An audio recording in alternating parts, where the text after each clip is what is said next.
They just slam down the misfortune because it's very risky. And the Leona is open as well. Man, this is such a great lock-in. Oh, never mind. Blitz is great as well into this misfortune. I mean, anything that's going to be able to, at range, grab a stationary target is going to feel really good about this. Competitive one here in game number 1. That would be extremely exciting. Let's dive into it.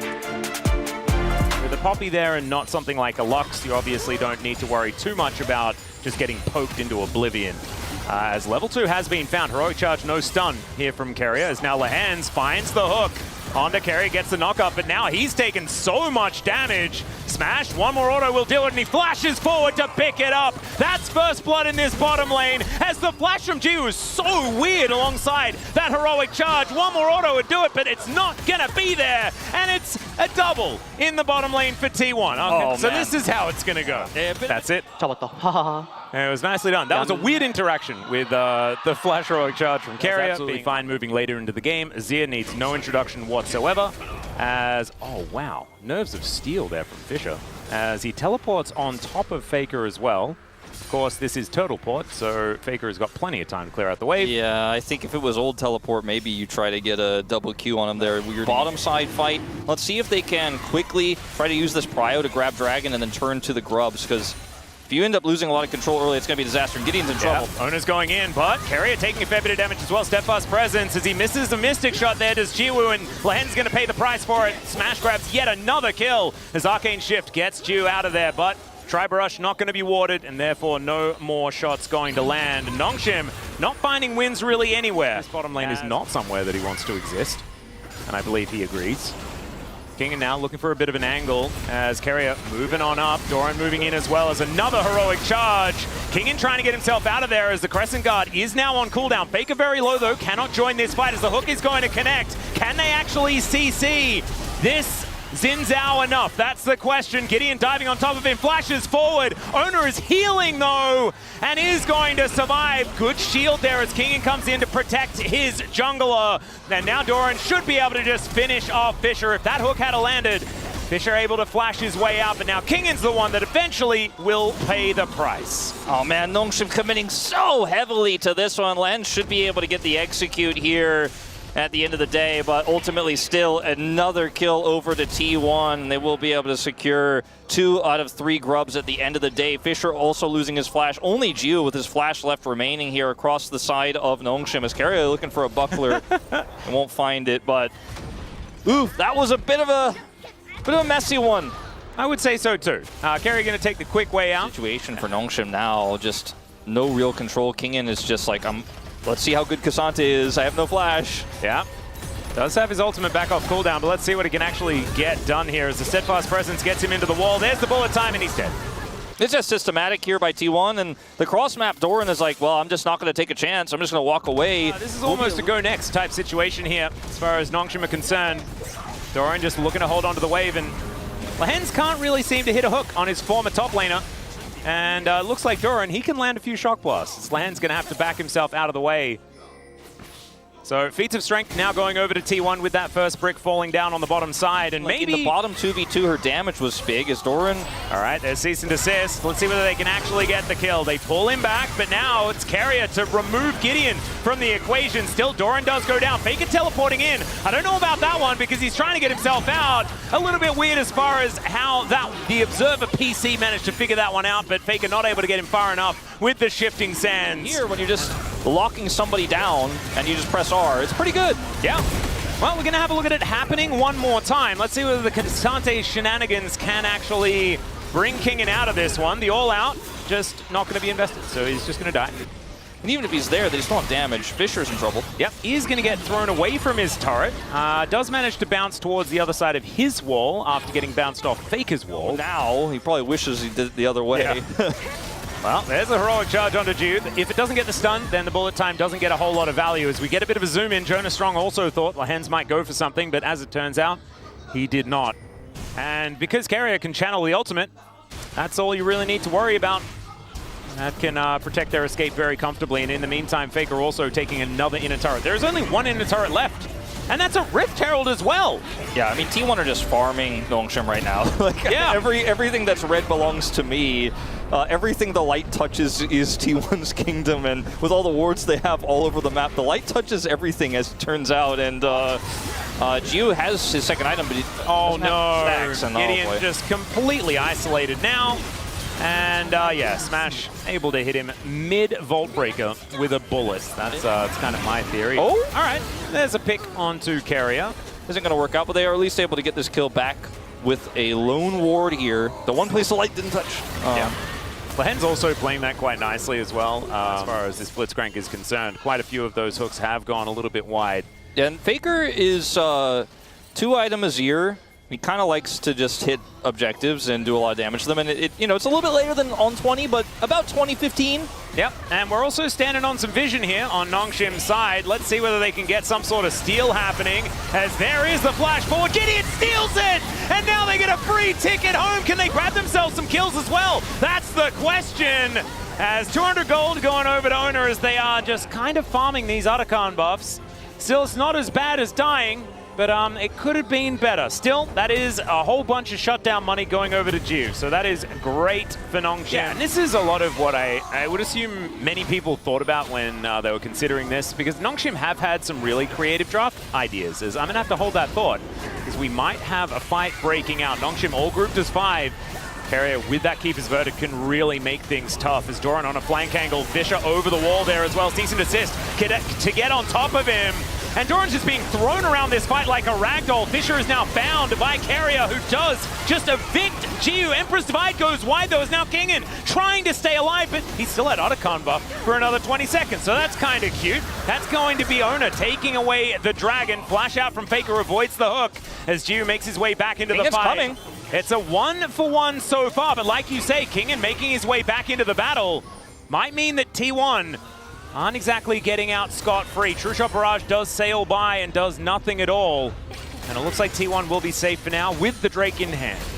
And Owner and Faker getting to work on this Dragon. Cease and desist is going to connect onto Smash. Keeper's Verdict just to get rid of the damage. And down goes the jungler.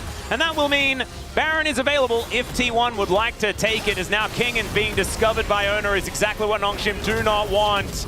Just pick after pick here for T1, and 1 versus 5, I don't think he's going to be able to get that one. Lahen's going to get picked up by that Emperor's Divide and will be cut down where he stands as well by the onslaught of Sand Soldiers.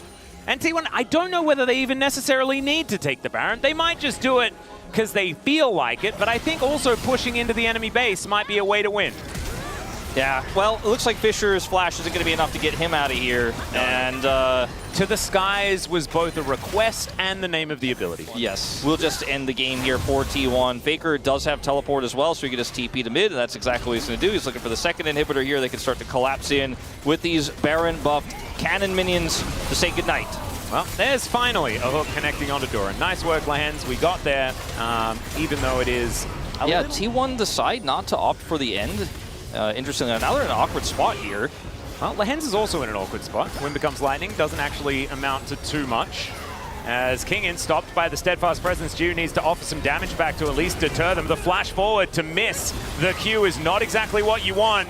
As now Owner possibly out of position as well. Crescent Guard does absolutely nothing as now Kingen gets an all-out onto Doran. Nongshim actually finding some angles here as Faker is now on the floor. Carrier and Smash the only ones left alive. Means the Baron buff minions to then kind of siege the Nexus and stay together, but they kind of fragmented themselves off. Taking them down. But now that the siege is on, this is where things get dangerous. Out goes Kingen, in goes Carrier. Owner looking for an advantage onto Jiu, who's trying to stay alive, but the bullet time says absolutely not. Lahens down to 50%, make that 30 and make that dead. Emperor's Divide doesn't do a whole lot because the all-out gets Kingen through it, but he also heads straight to the death chamber. It's a triple kill for Smash. Fisher the last man standing, and there was a blip. There was a bit of a hiccup, but ultimately the outcome was still the same as it's been dictated throughout the entirety of the game. T1 just too good in this game number 1. Very dominant game from T1. Well, you look at the damage share, how even it is. T1 minus that one small error there with the Baron buff. Just so well coordinated. It's insane to see. And the value of both this Jace and the Xin Zhao really represented as far as these damage numbers are concerned. Doran and Ona doing just a whole lot of work throughout this game. To great success, and we're just going all in. Yeah, okay, so that's Carrier's Pike. We know just how good he is on this champion, but that is definitely the opposite of a tank. That is as far the opposite of a tank that you can possibly get. This guy cannot even get help. See how it goes. We jump into the rift for game number 2. It's like the most strategy it's ever been shown in a single LCK game in LCK history. The wall tech. This is what you get from playing 19 games of Anivia top in a week. Anivia is certainly one of these champions with her stun being pretty high value, but hitting it is a little bit harder because it moves very slowly. Oh dear, Fisher, this is not where he wants to be. As Ona misses the Q, Fisher is going to survive for now. As now Lehens looking for an opportunity onto Smash. He has to flash to get out of the way. Gideon looking for an opportunity. Lehens makes his way out. Still relatively healthy. You already said tanks are not allowed in this game, so... And the build that he's been going has been a lot more like Rod of Ages, Seraph's style of builds, as the flash from Fisher is odd, misses the Q. Now unbinds, gets the flash out of Faker, because Faker is respecting Lehens. But that was some events, as once again, Kingen is going to tell the melees that they will walk through that brush. Anivia so much that he'd like have different games where he'd like max wall first, as there's a hook connecting, sorry, a cocoon connecting as Faker just Valkyrie's away. Ona makes his way in, makes his way out. Lehen's very, very close to dead. And T1 just kind of chilling right now. Bone Skewer going to be attempted to be blocked, but instead, Gideon's the one that's going to be the target. That was he had to get out, and that equalizer was nutty. Everything about that was just so off the wall. Yeah. Gold advantage here for Nongshim, sitting on about 200 or so at the moment. Well, Kingen continuing to just try and hit Smash with things. Doesn't, I believe, manage to tag him with the Frost there. Oh dear, Lehens is just dead. 2 misses today in this game. So we'll go back to this play here. Kingen deep for this one. Yep, they were just coordinating it to make sure that there's no way to react. Beautiful. It's a little bit more understandable, but that one in the top lane was certainly not one you want. This could be another opportunity for that, as now Lehens wants to be able to find it. Cocoon now going to connect as he flashes on over. Fisher's in so much trouble, still going to survive. They take down the Lee Sin first, the repel to get Lehens out of dodge. And now Jiu's on the board, picks up the kill onto Carrier. Faker now in trouble, and it's a double for the Ash Nongshim. Yeah, I think I'll write my thesis on it. I'll try and get a PhD in I think if you had a Diego interactions. If you had a group of 20... Oh, okay. There is the safeguard kick flash onto Jiu, who is very dead. All right, well... There you go. But yeah, that is one grub going on down, as Wojcik is going to give away the position here of Smash. Carrier comes in though, lands the Bone Skewer as Kingen's in a bit of trouble as well. Lehens is just dead. Explosions there as the ulti's looking really cool. A double in theory, but it is just egg form. And still, that's a 4-man ult from Fisher. Smash gonna get ripped to shreds. And they take down Faker as well. Back immediately channeled here as Carrier is trying to go home. And now flashing over the wall is Gideon, safeguarding out his owner, and I think he will survive for the moment. But man, I thought that was... Just think about that with Kingen. Lay it over the top, right? He can slow everyone so much. It can make some of these Yone plays work out. As Kingen also may just be dead, which would also be bad, but Ona's going to dive in. There's the safeguard kick as Lehens comes through. Ona is going to die, so it's a 1-for-1. But Lehens is now finding himself a little bit trapped underneath this turret. That turret is very angry. And Smash taking a lot of damage here. Lehens, I don't know about this one, buddy. Still, can he get in range of the Q? As there's the repel, and he gets the execute. Not enough that Carrier can do about it, as now Faker will turn up. But Fisher is now landed. Carrier looks for the ultimate, doesn't quite find it, but still, the stun is going to connect. Carrier going to be falling, as we've also got Gideon getting eaten by a very angry robot Yordle. And Jiu, can he actually avenge him? The answer is perhaps, because we just continue to fight here in this game. Doran now running for the hills. Faker looking for Fisher. He flashes, he picks it up. And it's 8-8 as far as the kill score. And if we don't get a Ruinous Otacon in this game, you also give a ton of gold when you die. So if you don't find those all-in wins, you just end up feeding over so much money to the enemy team. This is just what happened to Gideon here. No explanation needed. Tries to use the cloak to get away. However, I will eat nothing. Just for you guys, just so that I can remain true. Okay, Lehen's going to find the cocoon onto Ona here, who puts him up into the sky. Kingen just continuing to try and push them away. Gets stunned and now has no real way out, and will be taken out of there. Oh man, my man Lehen's trying to make some big heroic plays in this meet. Yeah, Nongshim, I think if they can convince T1 to walk into them and that first pick does actually come through, the amount of, you know, snowball potential within a fight is extraordinarily high with things like the Viego.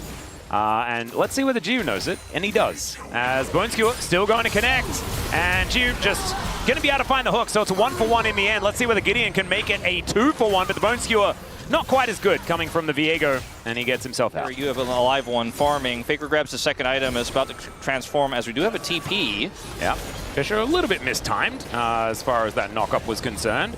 As the ulti out will mean that Lehens is not going to be able to find the angle as, oh dear, speaking of not finding the angle, I don't know whether he's going to be able to find his way out either, as the Spiderlings blocking the rockets a while back, so that is at least a little bit of extra value as Cocoon is going to land this time, but the Q is going to land as well onto Owner Repel. Gets Lehens out of there as now Faker is going to chase them down. The rocket's hurting, and now this outer turret is under fire. This is a good macro position for Nongshim to be in.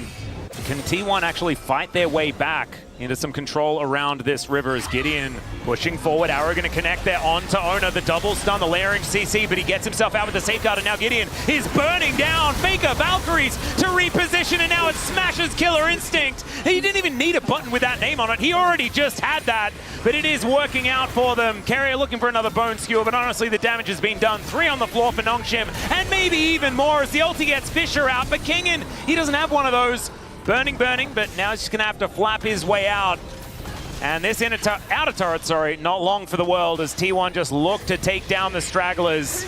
Oh dear, yeah, that is a Void Seeker that's going to put him down towards the egg. And down goes Yone as well. Faker's health bar suffered a little bit, but nothing to worry about. Like you said, T1 are just better today. And I mean, this is an AP Anivia, not very tanky. He's about to hit Rod of Ages and the Seraph's transform, but it's just too little too late. The scaling is definitely high in terms of what she can do damage-wise later, but I don't know if it's going to matter. Well, Kingen is going to do his best to try and find an angle, and Faker is going to make it impossible for any value to be collected. Gives him the good old thumbs up as Void Seeker is going to find him doing something. It's pretty cool. Uh-oh. Oh dear. Bone Skewer going to connect. Now Faker is going to turn up. Arrow will connect as the Repel gets Lehens out of there. But T1, a few too many bodies here for Nongshim to really fight back. They have 4. But is it actually going to be enough? Another Bone Skewer. Carrier cannot miss today. Yeah, he's just on fire. And Smash is going to sit here in mid. This 4-1 Otacon play is so oppressive. A lot of teams would just look for a dive here, but T1 don't need to. They know that Nongshim can't punish. They can't look for the picks like their comp wants to while they're sieged up like this. Oh dear, Doran possibly in trouble. The wall goes down. Repel goes up. And remember, they have Otacon, but this is still a bunch of money going over to Nongshim. They just need to make sure that they do not die. Killer Instinct gets Smash in there as they take down Jiu. 1 for 2 sent back home. Yep. Counter siege for Anivia is no joke, as now Fisher is going to take an equalizer ride. He did not want that. Another equalizer is there now in the form of a Valkyrie, and Faker didn't even really need it as far as the damage. This was not the play. Yes. Not the droids you were looking for. Okay, Lehens is just thrown into a Bone Skewer. That was sexy. That was a sexy play. Stages to really assert their lead. And now that they have it, things are looking real dire, and Carrier doesn't miss those. Once again, that is a dead Ashe. In deep trouble there. T1 gonna grab this Baron on spawn again. And this game is just, unfortunately, very quickly, and we're able to suss out some of their traps. Speaking of, oh, Lehens, unfortunately not allowed to go home. The equalizer going to stop that. Now Carrier looking for an opportunity to take him down. He's going to slink through, does get tagged as, oh god, just like 3 buttons and he's dead. Fisher not going to be allowed to escape here. Does get a big old shield as he flashes on top of Faker. He almost goes down. Eventually Gideon does secure that kill as the Bone Skewer this time just barely going to go wide. And Doran going to get taken down. Gideon now finding some of these angles, some of these opportunities as he gets on top of Smash with a Heartbreaker. Now Jiu with these auto attacks as Carrier, it's just going to get autoed down. And Owner possibly out of position. There's the kick, follows in order to take down Gideon, but the stun is going to be there, and there's the Ashe damage we've been waiting for. Nongshim able to fight back. This was with Baron. yeah, this is one of those old school Nongshim types of team fights where you're like, oh, if you want to tussle with us, you better be ready to get into the chaos, as Gideon absolutely pops off in that fight. And Gideon has been known to be a crazy Viego player. You give him that opportunity, you don't respect him. He has a ton of really crazy snowballing champions on T1's side to utilize there as well. The damage coming out of the stolen Corki was unreal. That's going to be a lot of gold over to Nongshim here. And then they did. This does have an Anivia in it, so maybe that just win is going to take a little while longer. But Ona says he's going to split push, take down a mid lane inhibitor turret, and T1 to continue to push forward. Kingin gonna get just engaged on here by Carrier. Kingin goes golden. Carrier likely to die as Gideon is just burning. That is going to be the rocket to take him down. Actually, the last tick of Ignite, I believe, was what removed him there. And Nongshim continuing to play defense. Arrow going to connect onto this Rumble as the ulti from Fisher. It might be enough there to be able to take him down, but instead he goes golden. Ona now taken down to his GA. Smash is getting autoed down by Jiu, who's standing and delivering as far as this damage is concerned. If he's not instantly killed, things can be better unless Ona does that. And now the entire bottom lane is being wiped out. He does have to sacrifice himself for it. Speaking of sacrifices, Doran will be taking down Fisher, the hero, as Kingin versus Faker, a tale as old as time, or at least one that's at least 3 years old based on the 2022 World Cup. Locks Doran down, and then Gio positions really well. Yeah, can we stop doing the thing where we say nice things about Nongshim that we come back and they're dead? Yeah, this has happened, some would say, too much. I think Lehens, if he respawns, he may just die by existing on Summoner's Rift. This could be another one, though, as Carrier going to look for a Bone Skewer, connects it after the Heartbreaker. This guy is sick. Ona now looking to try and connect that Q, but the arrow is going to be what lands. Nice little stun there as in goes Ona looking for another opportunity. Kingin just trying to play defense. This picks him out of the air again! How does Carrier keep doing this? Now looks for the engagement in the backline, sacrifices himself at Smash to find an avenue in. He's gonna take down Jiu, and Fisher somehow misses everyone with that ultimate. That actually, I don't think that's on Fisher. That should have hit something, I think. As now Faker is gonna say enough with the shenanigans, and he's looking to end this game right here. The most kills in a game here for the LCK Cup ever.